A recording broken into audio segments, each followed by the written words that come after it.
আসসালামু আলাইকুম। তবে আজকে আপনাদের একটি লাউ গাছ দেখাবো। আসলে গাছটা মানে এত পরিমাণ বড় আর প্রচুর লাউ খেয়েছি, তো ভাবলাম যে এরকম একটি গাছ আপনাদের সাথে শেয়ার করি। দেখুন লাউ গাছটা কত বড়, এই যে আমার পিছনে থাকা যে লাউ গাছটা, এটা আপনাদের কাছে দেখাইতেছি। এই যে দেখুন, এই যে কত বড় বড় পাতা। আসলে আমরা যত লাউ গাছ লাগাইছি, মানে এরকম লাউ গাছ কখনো লাগাইনি। এই যে দেখুন, প্রচুর পাতা আর এত বড় বড় পাতা। মানে মানুষ এইভাবে যেহেতু লাউ গাছটা একদমই শেষ পর্যায়ে, মানে লাউ ধরা, তো প্রচুর লাউ খেয়েছে এই গাছটা থেকে। আর তাই কিছু গ্রামেরও কিছু মানুষ আছে যে কিছু বলতে বলতে কি সকালে কয়েকজন এসে লাউ লাউয়ের পাতা নিছে তারা খাবারের জন্য। আর এমন সিস্টেমে আসলে লাগানো হচ্ছে যে ওই যে ওই যে মানে বস্তায় করে লাউ গাছটা লাগানো হয়েছে। আসলে আমাদের বাড়িতে অধিকাংশ যেই শাকসবজি গাছগুলো আছে সবগুলাই বস্তায় করে লাগানো হয়েছে। তবে লাউ নেই এখনো, এই যে দেখুন লাউ নেই, একদমই খালি। তবে গাছটা প্রচুর মোটা, এই যে দেখুন প্রচুর মোটা। এই যে এখনো, এই যে এখনো কিছু ফুল আইছে বা এখনো কিছু লাউ আছে ছোট ছোট। এই যে দেখুন, এগুলা কি লাউ বলে জানি না, কিন্তু যেখানেই ধরে মানে অনেক তিন চারটা একসাথে ধরে। এই যে দেখুন পাশাপাশি তিন চারটা ধরছে এখানে লাউ। আমি যদি দূর থেকে দেখাই আপনাদের, এই যে দেখুন বিশাল জায়গা জুড়ে লাউ গাছ।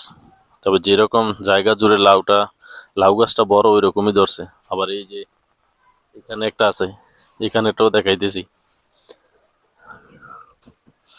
এই যে দেখুন, এই এই এই যে এই যে দেখুন মানে কত আগায় লাউ ধরছে।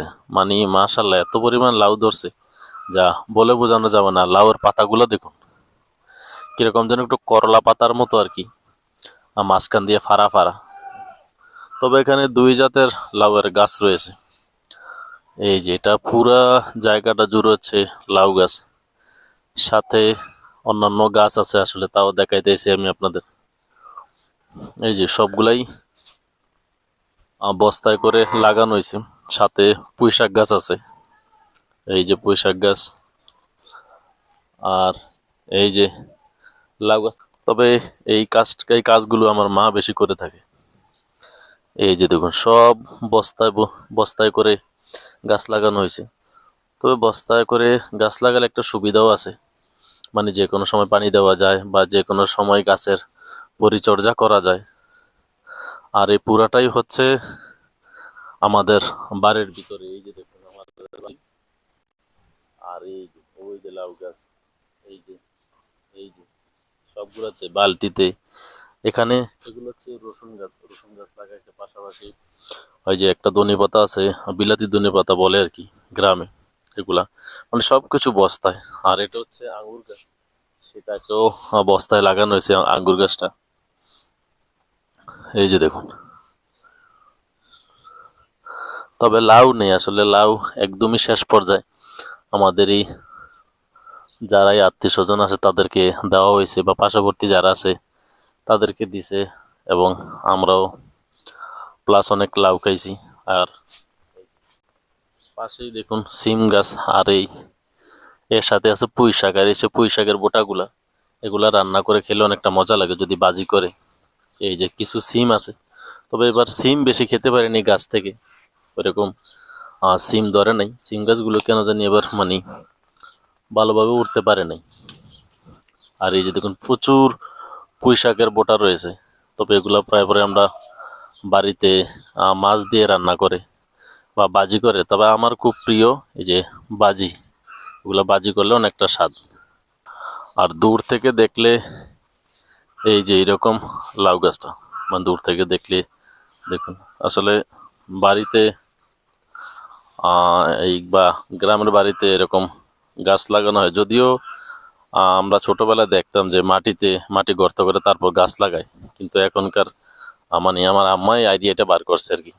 আসলে এখন যেহেতু ইউটিউব বা অন্যান্য প্ল্যাটফর্ম, সোশ্যাল প্ল্যাটফর্ম, আসলে ওগুলো দেখে বিভিন্ন আইডিয়াও পেয়ে থাকে, বা গ্রামের মানুষ ওইগুলো দেখো আইডিয়াও নাই।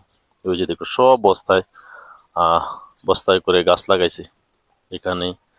ওই যে দেখুন ওইখানে, মানে সব বস্তায় যতগুলো গাছ আছে, সিম গাছ বলি, পুঁই শাক গাছ বলি বা লাউ গাছ বলি, সবগুলাই এই যে দেখুন একদম সব গাছ বস্তায় বস্তায় আহ, লাগাইছে আর কি, বস্তায় ভরে গাছ। তবে এগুলো আবার বিভিন্ন আবিজাবিও দেয়, যেমন যেই আলু খাবারের জন্য আলু রান্না করে, সে আলুর উপরের যেই চোল কাটা সেটা দেয়। তারপর মানে পচা যত কিছু আছে সবাই গাছের গোড়ায় দেয়। তো এগুলা দিলে, যে বাতের মার দিছে দেখুন, তো এগুলা দিলে নাকি গাছের গ্রোথ ভালো হয়। এই যে দেখুন গাছটা কত পরিমাণ মোটা একবার দেখুন, আর এমন ভাবে পেঁচাই রয়েছে, মনে সাপের মতো পেঁচ দিয়ে রয়েছে গাছটা।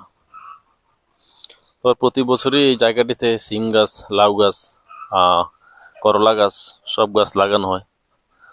তবে আমরা আসলে এখান থেকে অনেক শাকসবজি বা লাউ, কুমড়া যেটাই বলি না কেন, সিম, পুঁই শাক, সবগুলো আমরা এখান থেকে খেয়ে থাকি। আসলে একদম ফরমালিন মুক্ত এবং তরতাজা শাকসবজি আমরা খেয়ে থাকি আমাদের বাড়ির এই জায়গাটা থেকে। ওই যে দেখুন, আর এই লাউ গাছটার নিচে আবার কয়েকটা মরিচ গাছ লাগাইছে, আমি দেখাইতেছি আপনাদের। এই যে মরিচ গাছ দেখুন, কত লাল লাল টাটকা টাটকা মরিচ গাছ। তবে এটা তো এরকম বস্তা করে লাগাইছিল, কিন্তু বস্তাটা ছিঁড়ে ফেলেছে, বা ওই যে ছোট ছোট পোলাপানে ছড়া ছিঁড়ে ফেলেছে বস্তায়। মানে আমাদের বাড়িতে যত গাছ আছে সব এই বস্তায় করে লাগানো হয়েছে। মরিচগুলো একবার দেখুন কতটা টাটকা টাটকা। তবে আমাদের যখন প্রয়োজন হয় আমরা এরকম গাছ থেকে উঠাই নিয়ে খাই। আসলে গ্রামে থাকলে এরকম তরতাজা শাকসবজি খাওয়া যায়, যেগুলো ফরমালিন মুক্ত। দেখুন এই যে দেখুন, ওই যে মানে প্রতিটা এই মরিচ গাছের চারপাশটাতে দেখুন মরিচ আছে। তবে সব মরিচগুলা পেকে গেছে।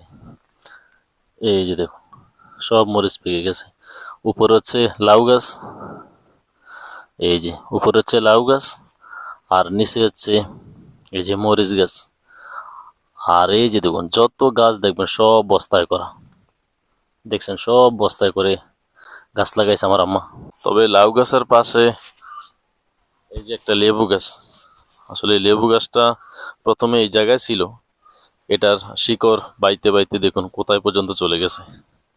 এই যে দেখুন এটা সেই লাউ গাছের যে জাহা দিছে সেই জাহার সাথে যে মিলছে। তবে এটা তো প্রচুর লেবু ধরে, আমরা মোটামুটি যদিও এই গাছটা থেকে অনেক লেবু খাইছি। এই যে এখনো কিছু ফুল আইছে, এই যে দেখুন কিছুটাতে ফুল আইছে, ওই যে ভিতরে আসলে যাওয়া যাবে না, অনেক কাটা আছে এই গাছটাতে। তো এখানে ছোট ছোট লেবুর করা করা বাইর হয়েছে। তো কিছু ফুল হয়েছে, প্রচুর ফুল হয়েছে গাছটাতে। আসলে ভিতরে গিয়ে দেখাতে পারলে ভালো হতো।